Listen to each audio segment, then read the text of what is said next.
Vendredi 10 mars 2023, amis téléspectateurs de Natistan TV, c'est l'heure de votre émission Les points saillants de la presse du jour. À l'Assemblée nationale, tandis que la réélection du président Vlavonou continue d'être louangée, le Télégramme se demande si la Cour aurait ordonné l'entrée des députés de l'opposition dans les commissions permanentes. Le même quotidien reste collé à la justice et informe que le tribunal de première instance de deuxième classe d'Abomey-Calavi a ordonné l'inhumation de 386 corps dans une fosse commune.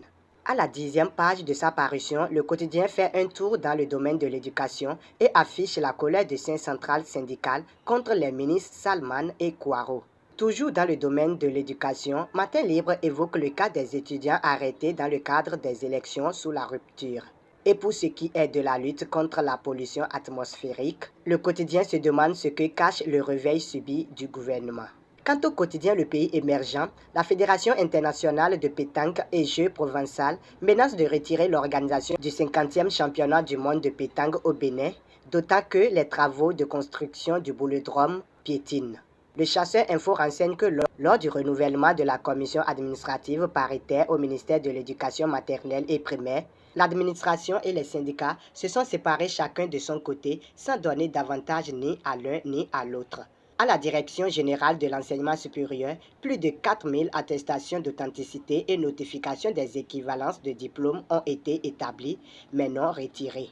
Nous informe le Chasseur Info qui a aussi fait le compte rendu de la 12e réunion extraordinaire du comité consultatif général du CAMES avant de dévoiler la journée porte ouverte que l'école HECM a organisée pour ses étudiants de Natitengu. S'agissant du dos à dos observé au cours du renouvellement de la commission administrative paritaire au ministère de l'Éducation maternelle et primaire, le chronomètre propose l'essentiel à savoir sur le blocage du processus de désignation des membres. S'attachant à la diplomatie, Nord-Sud Quotidien expose les raisons de l'hyperactivité de Talon, puis informe aux usagers du tronçon Natitengu-Djougou que les tarifs du pont péage de TNT seront appliqués dès le 13 mars.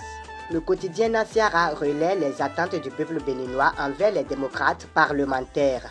Bénin Intelligent révèle la mélancolie des dockers du port de Cotonou, puis revient sur la journée du 8 mars avec la célébration que la Société béninoise d'énergie électrique a offerte à tout son personnel féminin.